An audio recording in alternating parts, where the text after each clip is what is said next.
നമസ്കാരം ചങ്ങായിമാരെ. ഇതേപോലെ ചങ്ങായിമാരെ എന്ന് പറയുന്ന വേറൊരാളെ കൂടിയാണുള്ളത്. കുറേ നാളായി നമ്മൾ കണ്ടിട്ട് നേരിട്ട് നാട്ടിൽ നിന്ന് ദുബായിൽ നിന്ന് കണ്ടതാ ലാസ്റ്റ്.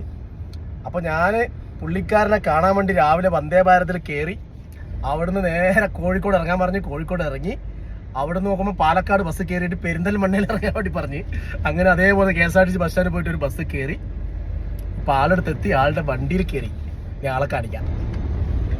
ഹായ്, നമ്മുടെ സ്വന്തം നിജിത്ത് ഭായ് പെരിന്തൽമണ്ണയുടെ മണ്ണിലേക്ക് ഇറങ്ങിയിരിക്കുകയാണ്.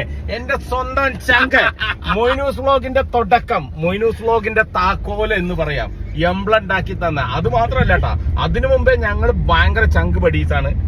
അപ്പൊ എന്തായാലും ഭയങ്കര സന്തോഷമാണ് നിജിത്ത് ഭായ് എത്തിയാല്. ഈ ഒരു കല്യാണം കൂടാൻ വേണ്ടിയിട്ടാണ് നമ്മൾ രണ്ടാളും കൂടി ആടുന്ന് പുറപ്പെട്ടത് കേട്ടോ. ഇത് നമ്മളെ ഷാർജയിലെ നമ്മളെ ചങ്ക് ചങ്ങായും അതുപോലെ നമ്മളെ ജിമ്മിന്റെ കോച്ചൊക്കെയായ നിയാസ് ഭായിന്റെ കല്യാണത്തിന്റെ ഫംഗ്ഷനാണ്. ഇത് മലപ്പുറം ജില്ലയിലെ എടപ്പാൾ എന്ന് പറഞ്ഞ സ്ഥലത്തായിരുന്നു. ഞാൻ എന്റെ കാറ് നമ്മളെ കണ്ണൂർ റെയിൽവേ സ്റ്റേഷനിൽ വെച്ചിട്ട് വന്ദേ ഭാരത്തിന് കയറി നേരെ പെരിന്തൽമണ്ണ പിടിച്ചു. കുറെ നാളായി നമ്മളെ മലപ്പുറം ഭാഗത്തൊരു കല്യാണം കൂടിയിട്ട്. അപ്പൊ ഞാനും മോനിക്കുകയാണ് നല്ല വൈബും. ഈ ഒരു വെഡിങ് പാർട്ടിയിൽ സത്യം പറഞ്ഞാൽ നമ്മൾ സർപ്രൈസ് ആയിട്ടാണ് ഇവിടെ വന്നത്. ഇവർ വന്ന് നമ്മൾ കണ്ടപ്പോൾ ഞെട്ടിയാണ്. നല്ല ഡാൻസും പാട്ടും ഒക്കെ ആയിട്ട് പരിപാടി അങ്ങോട്ട് പൊളിച്ചേട്ടാ.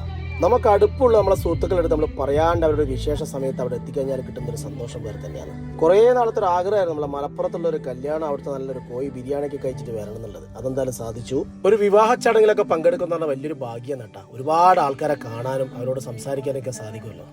അപ്പൊ നമ്മളെ ചങ്ങായി നിയാസിനും അവന്റെ ഭാര്യ നസ്രിനും വിവാഹ മംഗളാശംസകൾ.